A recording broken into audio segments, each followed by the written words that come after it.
नमस्कार, मैं हूं तनवीर खान। आप देख रहे हैं विंध्या समाचार। राजनीति स्तर पर नवयुवक बड़ी तेज़ी से आगे बढ़ रहा है, चाहे वह किसी भी पार्टी का हो। उसी के चलते आज हमारी मुलाकात हो रही है सौरभ शर्मा, और जिसे लोग लल्ला के नाम से बुलाते हैं।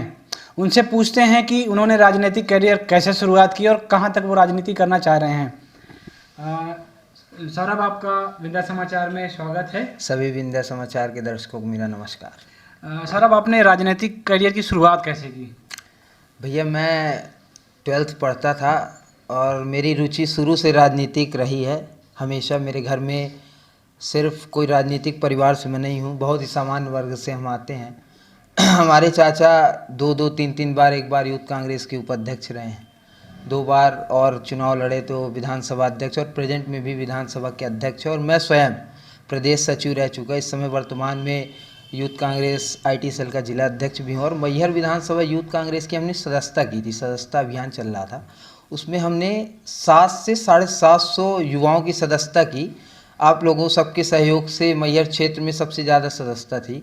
उसके चुनाव किन्हीं कारणवश कहीं कोरोना, कहीं उपचुनाव के चक्कर में टल गए हैं। यूथ कांग्रेस के चुनाव जैसे ही होंगे, वोटिंग के जरिए अध्यक्ष चुना जाएगा। जैसे कि आपको मालूम है, हर बार वोटिंग के जरिए चुना जाता है, तो उसमें मैं प्रत्याशी भी हूँ विधानसभा का। सभी बड़े भाइयों का, मेरे साथियों का, घर परिवार, सब लोगों का आशीर्वाद रहा। माई का आशीर्वाद, आप लोगों का साथ। देखते हैं आगे क्या क्या। तो जो आपने 700 युवा जो जोड़े हैं, सदस्यता दिलाई है, वो सिर्फ मैहर के लोग हैं या ग्रामीण अंचल के भी हैं? नहीं, इसमें यूथ कांग्रेस में क्या होता है, मैहर, जैसे हम मैहर विधानसभा स्तर का चुनाव लड़ रहे हैं विधानसभा अध्यक्ष का, तो मैहर विधानसभा जैसे विधायकी कोई लड़ा, विधायकी में जितनी पोलिंग, जितनी पंचायत और जितने वार्ड आते हैं, वो सब विधायकी विधानसभा में आ गया। उतना ही ठीक ठीक पूरे पंचायतें, पूरे वार्ड, पूरा जहाँ तक आपका मैहर लगेगा टोटल, हाँ, सब जगह से अपने को सदस्यता करना पड़ता है। Polling by polling, ward by ward, अलग सब कुछ जिता के फिर कैंडिडेट बनाएंगे, और वो कैंडिडेट जाके विधानसभा अध्यक्ष, जिला अध्यक्ष, प्रदेश अध्यक्ष और प्रदेश महासचिव, जिला महासचिव में वोटिंग करेंगे। जैसे आपने राजनीतिक करियर की शुरुआत की, तो किससे प्रेरणा लिया आपने? किसको देखकर आप राजनीति में उतरे? देखिए, मेरा तो शुरू से लगाव राजनीतिक रहा, जैसे कि आपको बताया हूँ।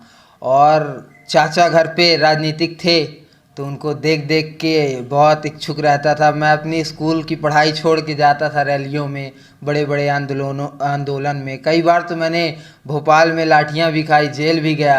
और हाँ, चाचा के साथ साथ हमारे जो यूथ कांग्रेस के प्रदेश अध्यक्ष और काला पीपल से विधायक है कुणाल चौधरी जी, उनका आशीर्वाद बहुत ज़्यादा रहा। और ऐसा लगाव, मतलब वो मेरे नेता नहीं, मेरे घर के सदस्य जैसे। जब भी आधी रात को ज़रूरत पड़ती थी, शुरू से लगाव था, भैया का आशीर्वाद था। आधी रात को कुछ काम हो तो भैया एकदम खड़े रहते थे करने के लिए, करवाने के लिए। तब से मेरे को और लगा कि यार, जब हमारे थ्रू हमसे जो लोग जुड़े हैं, उनका काम हो रहा है, अपना जीवन तो ठीक ही ठीक है, लोगों का काम हो रहा है। लोगों को परेशान देखता था मैं, जो आज के युवा हैं भैया, इनको यूज़ किया जाता था सिर्फ। लोग रैलियों में बुलाते थे, भीड़ बुलाते थे कि भीड़ में युवाओं को ले जाओ, झंडे जिंदाबाद, ये वो, दरी बिछाने का काम। तो सिर्फ युवाओं को यूज कर, और पता चला युवा परेशान है।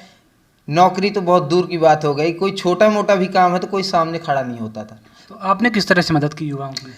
हर प्रकार से, तन मन, और जो गरीब ब्राह्मण थोड़ा बहुत धन है, धन से भी, हर प्रकार से युवाओं को। जैसे भी आधी रात को मेरा फ़ोन दोनों चालू रहते हैं। जब भी युवा, कोई भी साथी मेरा, बुजुर्ग हो, कोई भी हो, गांव का भी हो, फ़ोन करता है। व्यवस्था है गाड़ी की, नहीं है, किसी से लिफ्ट मांग लिया, पहुंचे, उसका काम कराया। तो जो आपने राजनीतिक करियर की शुरुआत की थी, उसमें अब कहाँ तक जाने की सोचा रहे हैं आप? देखिए, लक्ष्य तो अभी कुछ नहीं, बस जन सेवा का भाव लेके चल रहा हूँ। और सिर्फ इतनी ही दिल में एक आशा है, मन में एक सिद्धांत बना है कि युवा परेशान ना हो, युवा एकजुट रहे। अपने अधिकारों के लिए खुद हमें बात करना पड़ेगा, क्योंकि ये जो आती जाती सरकारें हैं, लोग पैसों के दम पे राजनीति करते हैं, सिर्फ यूज करेंगे। हमको अपने अधिकार की लड़ाई खुद लड़ना पड़ेगा, खुद मांग करनी पड़ेगी। इसलिए सब युवा जाग जाएं, एक हो जाएं, एकत्रित रहें। मैहर में भी जैसे बहुत सारे युवा हैं, और कांग्रेस पार्टी के भी बहुत सारे सदस्य ऐसे हैं जो विभिन्न हिस्सों में बटे हुए हैं, अलग अलग टाइप के हैं। उनके लिए क्या कहेंगे आप? नहीं, वो तो सब मेरे भाई जैसे, मेरे परिवार के साथी हैं, सदस्य हैं। सब अपने अपने स्तर से बढ़िया काम कर रहे हो। मेरी सबके साथ शुभकामनाएं भी हैं। सब बढ़िया ताकत के साथ लगे रहें, गुटबाजी छोड़ के सिर्फ युवाओं को और पार्टी को मजबूत करने का काम हम सब मिलके करेंगे। तो जैसे कि आपने कहा कि मिलकर काम करेंगे, यदि अगर हम मिलकर काम करते तो शायद कांग्रेस सरकार बना सकती थी। देखिए, कहीं ना कहीं मैं मानता हूं कि हमारी कमी रही होगी। जनता के बीच हम जो भाजपा के मुद्दे रहे होंगे उनको हम ज़मीनी स्तर पे नहीं उठा पाए, लेकिन मैं विश्वास दिलाता हूं जनता ने कांग्रेस पार्टी को विपक्ष का काम दिया है और 15 साल हमने विपक्ष की भूमिका पूरी ईमानदारी, पूरी ताकत से उठाई है। पूरी ताकत के साथ इन 2 सालों में जनता के बीच जाके इनकी असलियत बताएंगे और 2 साल बाद पुनः कांग्रेस की सरकार जब तक नहीं बना लेते तब तक शांत नहीं रहेंगे। जैसे आपने बताया चाचा जी का, तो चाचा जी का भी इंट्रोडक्शन थोड़ा सा दे दीजिए ताकि लोगों को पता चल पाए कि आप राजनीति उनके स्तर से उनके संरक्षण में करते हुए आए हैं, तो उनका नाम बता दीजिए। ब्रजेंद्र शर्मा छोटू जी हैं, जो विधानसभा यूथ कांग्रेस के मैहर अध्यक्ष हैं और हमेशा मतलब कहा जाए तो जैसे एक जन सेवा नेता नहीं, जन सेवा का भाव होता है, वैसा उनका आशीर्वाद हम सब युवाओं पे, हमारी पूरी टीम पे, पूरी यूथ कांग्रेस को जो मार्गदर्शन देते हैं, सब उन्हीं के कर्मों से चल रहा है। तो ये थे सौरभ शर्मा, जिन्होंने अपने बारे में बताया कि उन्होंने राजनीतिक करियर की कैसे शुरुआत की और ये कहाँ तक जाना चाह रहे हैं। लेकिन इनका कहना ये था कि मुझे सिर्फ सेवा भाव करनी है, समाज सेवा करनी है, राजनीति सिर्फ नाम के लिए है। बने रहिए मेरे साथ विंध्या समाचार के लिए। दीपक तिवारी के साथ तनवीर खान, मैहर।